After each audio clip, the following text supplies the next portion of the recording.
السلام علیکم۔ کبھی سوچا ہے کہ ایک سچا مومن، ایک ٹرو بلیور آخر ہوتا کون ہے؟ یہ سوال جتنا گہرا ہے نا، قرآن میں اس کا جواب اتنا ہی سیدھا اور صاف ہے۔ اور سب سے دلچسپ بات یہ ہے کہ یہ جواب صرف عقیدے یا ایمان کی بات نہیں کرتا، نہیں، یہ تو ہمارے روزمرہ کے کاموں، ہمارے ایکشنز سے جڑا ہوا ہے۔ تو چلیں مل کر سمجھتے ہیں کہ اس کا اصل مطلب ہے کیا۔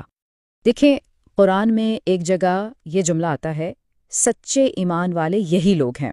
اب ظاہر ہے یہ سن کر فوراً ذہن میں آتا ہے کہ بھئی کون ہے یہ لوگ؟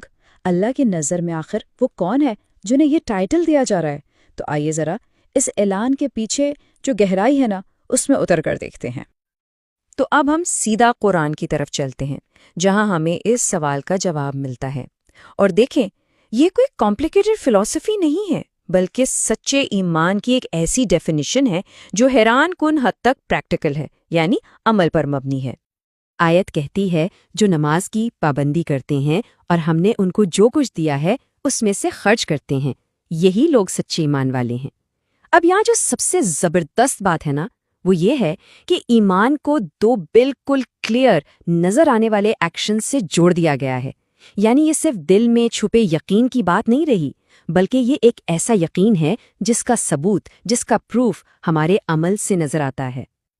تو اب یہ جو عمل کے دو ستون ہیں، دو پلرز جنہیں سچے ایمان کی اصل پہچان کہا گیا ہے، ان کو تھوڑا اور قریب سے دیکھتے ہیں۔ تو پہلا ستون کیا ہے؟ نماز کی پابندی۔ یہ ہے اللہ سے ہمارا ڈائریکٹ کنیکشن، ہماری ڈیووشن۔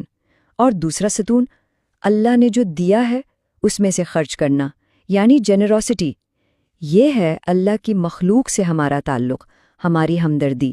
تو ایک طرف اللہ سے رشتہ مضبوط ہو رہا ہے اور دوسری طرف اس کی مخلوق سے۔ جب یہ دونوں اعمال ملتے ہیں نا، تب جا کر ایمان کی مکمل تصویر بنتی ہے۔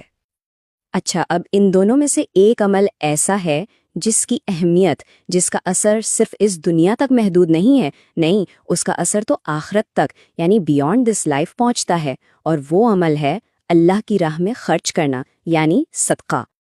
اور یہی بات ہمیں ایک اور بہت ہی خوبصورت تصور کی طرف لے جاتی ہے، ایک ایسا تصور جو اس صدقہ و خیرات کے عمل اور اس کے ایٹرنل کانسیکوینس، یعنی لازوال نتیجے کو بیان کرتا ہے، اور اسے کہتے ہیں صدقے کا سایہ۔ تو پھر سوال یہ ہے کہ یہ جو دینے کا عمل ہے، اس کا الٹیمیٹ مطلب کیا ہے؟